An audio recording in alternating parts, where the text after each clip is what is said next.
For more resources, visit rymonline.org.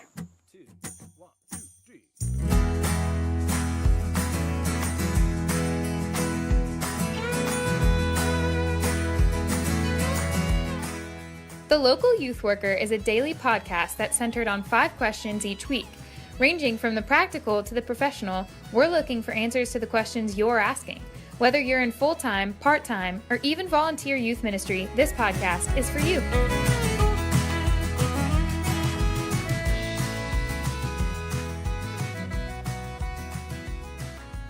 All right, everybody, welcome back. I'm here with Dr. Welch of CCEF. If you missed yesterday, we talked about 3 things that he would encourage youth workers to do when counseling students. And so today we're going to the other end of the spectrum. And the question for today is, Dr. Welch, what are 3 things you would encourage youth workers to avoid when counseling students? And I know you could just do the flip side of what you said, but possibly some other advice, some counsel in this area. I'm going to sound like a stereotypic counselor. I hate to sound like a stereotypic anything. No, go for it. But let's see. The first thing I think is when I ask people's forgiveness as a counselor, it's almost inevitably because I've been talking too much. And it's not that I'm droning on and on about myself necessarily.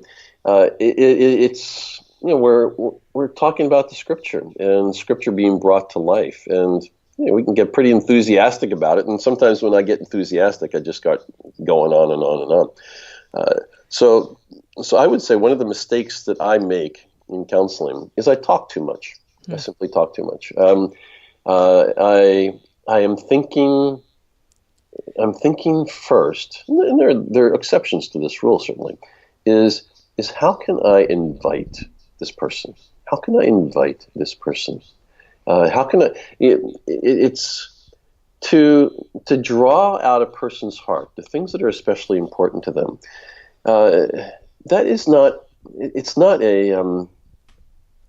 It's a simple process, but it doesn't happen automatically. When people ask me, for example, "Hey Ed, how are you?" I'll say, "Yeah, good. How are you?" What I might be dying, but that's that's sort of the normal greeting. But when people really ask how I am, it is a bit jarring to me, and it's almost like an invitation too good to be true. I'm not going to respond to it until I believe they're actually asking the question. So when we're talking over a person, when we're talking a lot, it doesn't suggest a kind of invitation. An invitation for them to speak about the things that are especially important to them. That is the problem is that we have a lot we can say, and most youth workers they've been schooled in all kinds of things Scripture says and how to help. So we're never at a loss for what to say. But to invite, it's a kind of hospitality, if you will.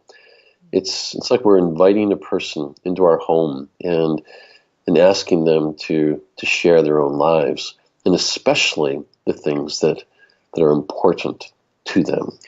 So I would say that my number one problem in my own ministry is I can talk too much, and I can talk too much, especially with teens who talk very little.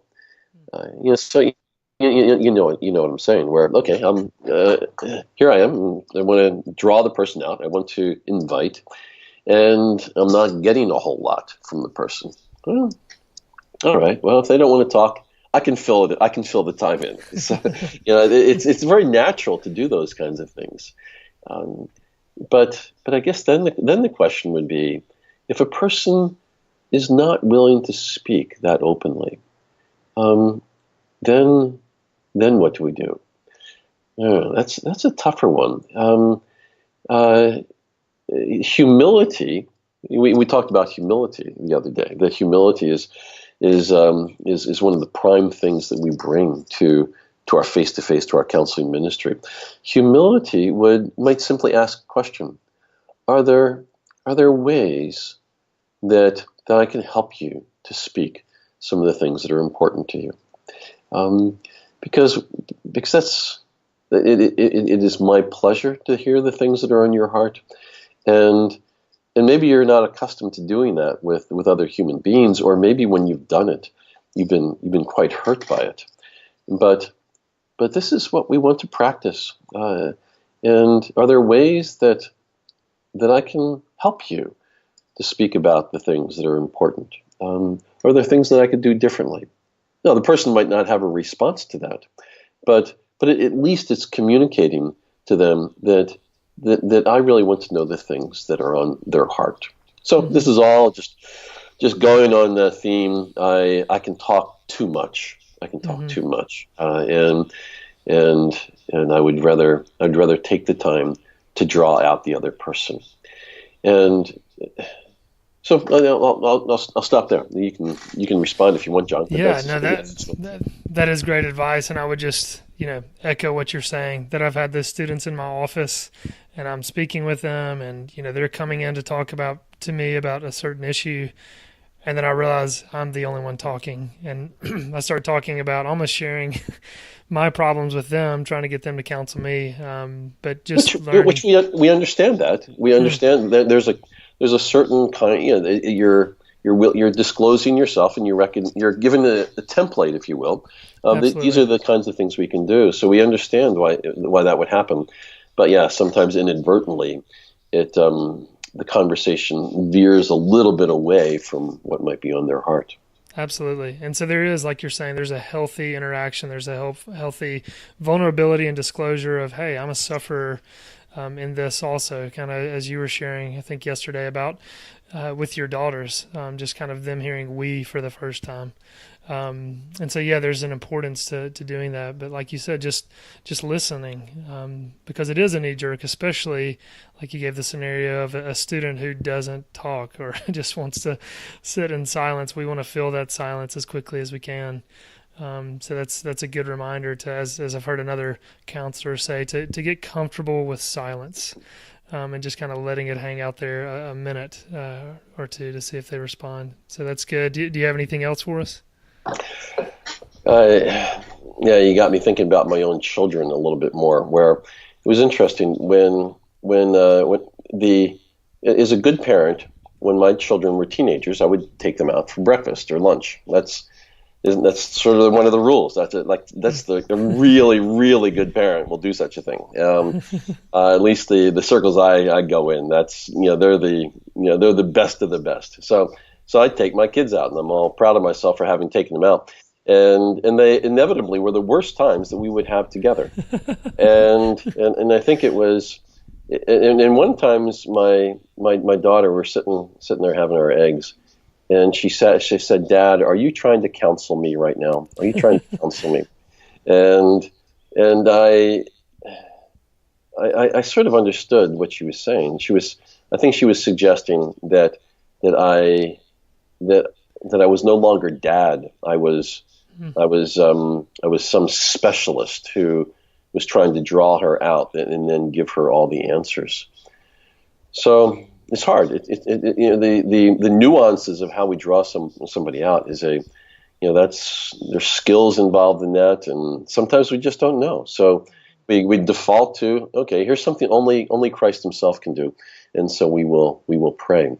I guess the other weakness that I see is and this is across the board with kids and parents, that we feel as though we have to give an answer to a person. And as a counselor, it's curious. I have people who actually pay to speak with me, which is still always a surprise to me. But you would think that when somebody pays money to speak with you, they're going to want answers. It's like going to the doctor, and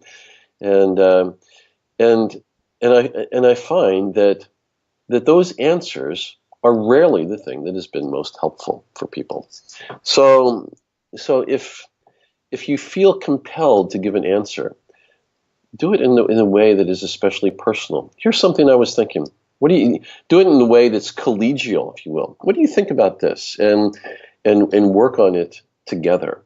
If you feel compelled to give an answer and you don't really have an answer, then don't give an answer, because that's inevitably when we sort of move into something that could be a bit more foolish. So those are the two things that come to mind first, that we can talk too much and not invite, and we can give answers when answers, in some ways, they communicate, I'm the teacher, you're the pupil, and that's the way we do things here. It's a little bit less personal than what we would like to communicate. Good. What do you think, John? Yeah, excellent. I mean, once again, that's just some excellent advice, and they are very, closely related. Yeah, just not listening enough, and then feeling like, okay, they're not saying a whole lot, I need to go ahead and speak and give an answer. And just sometimes it's kind of knee-jerk, sometimes it's not good advice, it's not wisdom. So I think there is a lot of wisdom there to say, as again, one of my seminary professors has said, one of the best answers we can give is, I don't know. That it's okay, and I guess this goes back to kind of humility that you spoke about yesterday, to say, I don't know, but that has to be painful. I'd love to have some time to pray about this, think about it, and then let's talk again about it. So I think those are important things to be cautious of. If somebody says that to me, what you're saying there is really important stuff, and I want to think about these things and pray about them, and let's get together again. I would be stunned. Here's a person who's taken things very, very seriously. So I appreciate that. I'll give you one other little tiny piece as well, and this is more for youth workers, not so much for parents. That as a general rule, when pastors are asked, or youth pastors are asked, a theological question, don't answer the question. They're most likely asking a personal question. If the most overt illustration probably would be when people commit suicide, do they go to heaven?